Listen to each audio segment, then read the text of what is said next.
Good morning students. आज मैं आपको आपके अलजेब्रा में ही एक पदी, द्विपदी, तीन पदी और बहुपदी व्यंजक समझाने जा रहा हूं। देखिए सब बहुत इजी होता है, हमें केवल ये पता होना चाहिए कि संख्याएं किसमें कितनी मानी जाती है। जैसे प्लस और माइनस में हमेशा संख्याएं याद रखिए एक से अधिक हो सकती है, पर गुणा और भाग में संख्या सदैव एक मानी जाती है।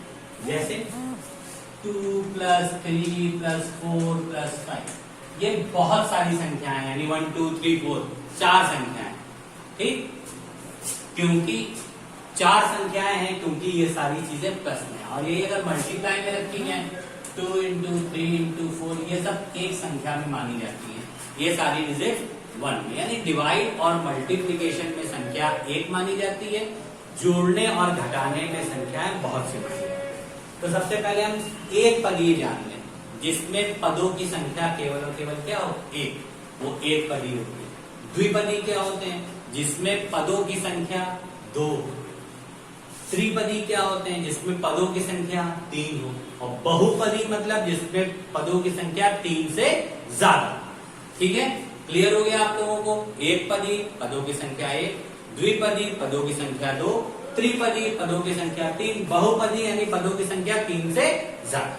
अब एक पदी के बारे में बात तो हम ये कह सकते हैं कि डिजिट अगर डिवाइड या मल्टीप्लिकेशन में है तो हम समझ जाएंगे कि वो एक पदी है।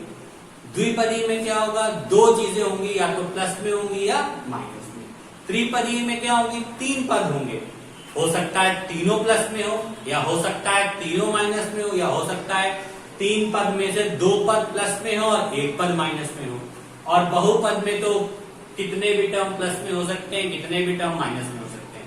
तो आइए, ये सारे पार्ट्स दे रखे हैं आपको, इनमें से आपको एक पदी, द्विपदी, त्रिपदी और बहुपदी छांटना है। देखिए पहला ये, इसमें संख्याएं बहुत सारी हैं पर डिवाइड में है। मैंने आपको बताया था कि संख्याएं अगर गुणे में हो या भाग में हो हमेशा एक ही मानी जाती है। तो 8x² y² z कैसा हो गया, एक पदी।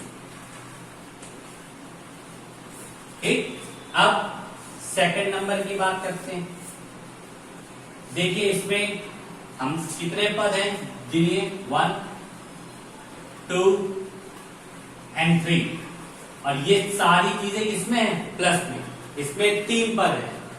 पहला पद 4x² प्लस 9y², दूसरा पद प्लस 8zx। इसमें ये 3 पद है, क्योंकि सबके आगे किसका निशान लगा है, प्लस का, तो ये त्रिपदी हो गया। कैसे हो गया, ये त्रिपदीय व्यंजक हो। ठीक है, आगे समझ में आपको। हाँ, अगर यहाँ प्लस की बजाय मल्टीप्लिकेशन होता फिर से हम इसको संख्या 1 मानी जाती, इसलिए एक पदीय लिख देते। ठीक है, ये त्रिपदीय हो गया। अब इस पे देखिए 54xy, पहला पद, फिर ये माइनस कर दिया, इसका मतलब अगला पद इसका कैसा होगा, दूसरा। तो देखिए इसमें पहला पद और ये दूसरा पद, तो ये कैसा हो गया, द्विपदी, क्योंकि इसमें 2 पद। और इसके बारे में देखिए, इस पे पहला पद ये है, दूसरा पद ये है, तीसरा पद ये है और चौथा पद ये है। तो इसमें 3 से ज्यादा पद हैं। तो ये पहला पद देखिए 4x², दूसरा पद 3y², तीसरा पद 9z और चौथा 44। इसमें इतने सारे पद हैं, तो ये क्या हो गया, बहुपदी। ठीक है बच्चों, आपको समझ में आ गया। जिसमें एक पद हो या डिवाइड में या मल्टीप्लिकेशन में तो एक पदी हो गया। जिसमें प्लस या माइनस में 2 पद हो तो द्विपदी हो गया। जिसमें प्लस माइनस या सारी संख्याएं प्लस में या सारी संख्या माइनस में हो और 2 से ज्यादा यानी 1 2 3 जैसे 3 पद हो तो त्रिपदी हो गया। और अगर 3 से कभी आपको ज्यादा पद दिख जाए तो वो अपने आप बहुपदीय हो जाता है। तो आज आपको मैंने एक पदी, द्विपदी, तीन पदी व्यंजक साधने समझा दिए, आपको समझ में आएंगे। अब मैं आपको सजातीय पद क्या होते हैं, ये बीजगणित की एक लैंग्वेज होती है, वो मैं आपको बताने जा रहा हूं कि सजातीय पद क्या होते हैं।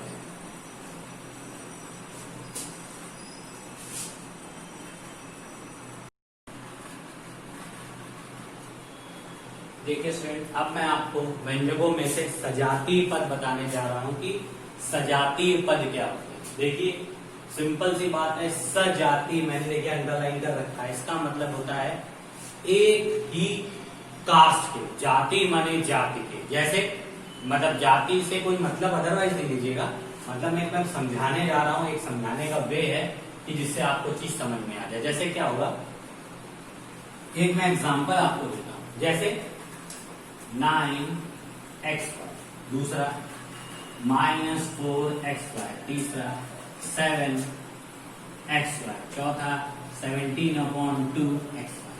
ये सारे सजातीय पद हैं। सजातीय पद कैसे हैं ये सारे, देखिए इन सबके पीछे xy लगा हुआ है और सबके xy की पावर कितनी है, 1। तो ये सारे सजातीय पद हैं। और आप बोलेंगे ये 9 -4 7 और ये क्या है, ये उनकी क्लास है। जैसे अगर कोई ब्राह्मण है वो छोटे से घर में रहता है और कोई ब्राह्मण बहुत बड़े घर में रहता है, तो क्या ब्राह्मण नहीं है? तो ब्राह्मण, घर छोटे बड़े से क्या मतलब। तो वही चीज है कि छोटी ये 9 है, ये माइनस है, या 7 है, या 17/2 है, ये उनकी क्लास है। इससे हमसे कोई मतलब नहीं होता है। हमें XY वाले डिजिट से मतलब होता है। अगर XY सबके ऊपर पावर 1 लगी है तो इसका मतलब वो पद कैसे हो गए, सजातीय। अभी अगर मैं ये लिख देता आपको 7x²y, तो ये पद सजातीय नहीं था। क्यों? इन सब में x और y की पावर 1 है, बट यहाँ पे y की पावर तो 1 है पर x की पावर कितनी लगी है, 2।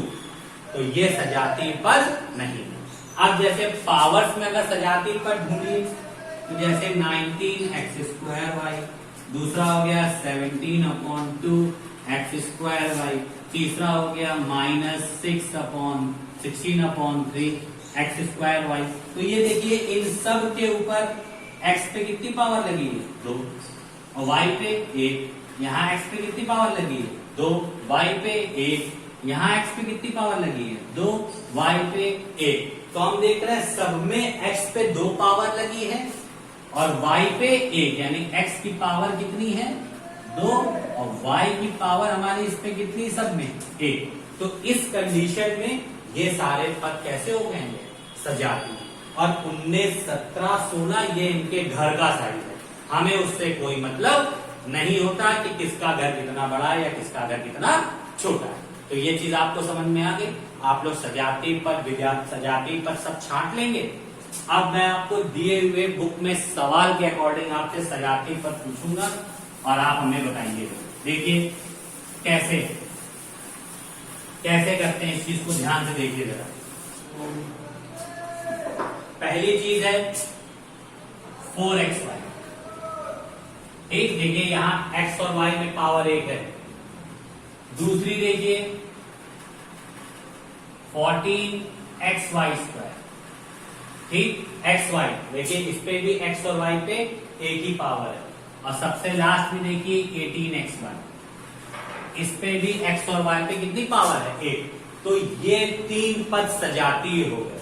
तो 4xy, -14yx, 18xy, ये पद कैसे हो गए, सजातीय पद। ये पद कैसे हो गए हमारे, सजातीय पद, क्योंकि इन सब में x और y, x, y की पावर कितनी है, यानी घात कितनी लगी है, 1। तो इसीलिए ये सारे पद कैसे हो गए हमारे, सजातीय। और 4, 14, 18 से हमसे कोई मतलब नहीं है, ये उनके घरों का साइज है, हमें उससे कोई मतलब नहीं होता। और एक चीज और है, आप सोच रहे होंगे यहाँ yx है, सब जगह xy है, तो आपको पता है 2 × 3 भी 6 होता है। अगर 3 पहले लिख दो, 2 बाद में लिख दो आप, तो भी 6 होता है। तो ये हमने पहले छांट लिया। अब x, अब इनमें से देखिए पहला पद है 19 माइनस 19x²y। दूसरा x²y ढूंढना है आपको, दूसरा x²y मेरा ये मिला, तीसरा x²y मेरा ये मिला, चौथा x²y कहीं नहीं। तो दूसरे सजातीय पद क्या हो गए, 19x² पहला, दूसरा 12x² और तीसरा 5/2x²। ये कैसे पद हो गए, सजातीय पद। ठीक, इसमें देखिए सब में x के ऊपर पहले कितनी पावर लगी है, x की घात कितनी है सब में 2 और y की घात सब में कितनी लगी है 1। तो ये भी आपस में कैसे हो गए पद, सजातीय पद। -19, -12 और 5/2 से हमसे कोई मतलब। अब तीसरा देखिए, ये आ गया मेरा 15x²y। दूसरा पद हमारा क्या है, xy² ढूंढिएगा, कहीं ऐसा डिजिट है आपको दिख रही है xy² हो, कहीं नहीं। तो इसमें इकलौता यही पद है 15xy।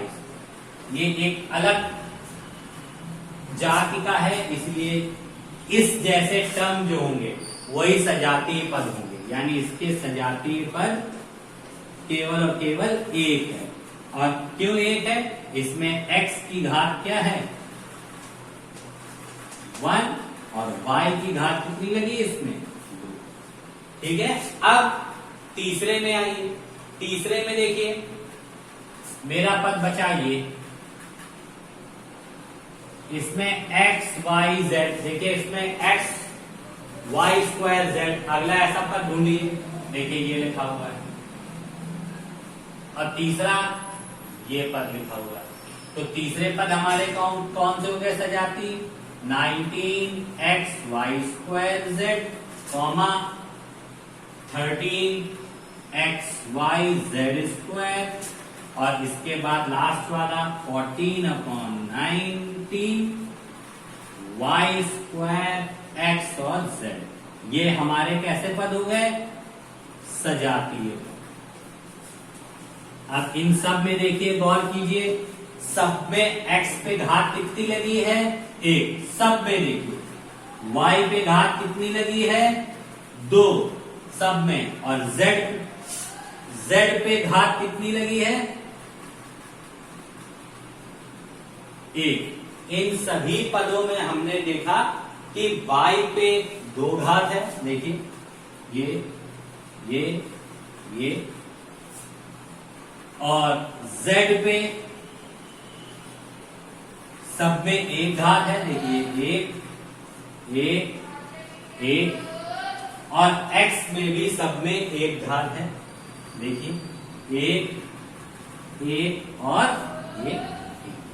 तो इस तरीके से हमको सजातीय पद छांटने आने चाहिए कि सब में हमको पावर्स के अकॉर्डिंग पता चलता है कि वो पद सजातीय है या विजातीय।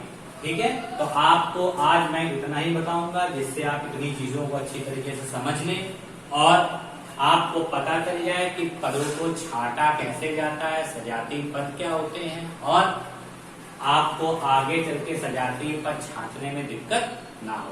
तो स्टूडेंट ध्यान से समझिएगा, एग्जाम्पल्स को ध्यान दीजिएगा और इसको जरूर ध्यान दीजिएगा कि घातों के रूप में पदों को कैसे छांटा जाता है, तो आपको हर चीज इजीली आ जाएगी। Thank you and have a nice day.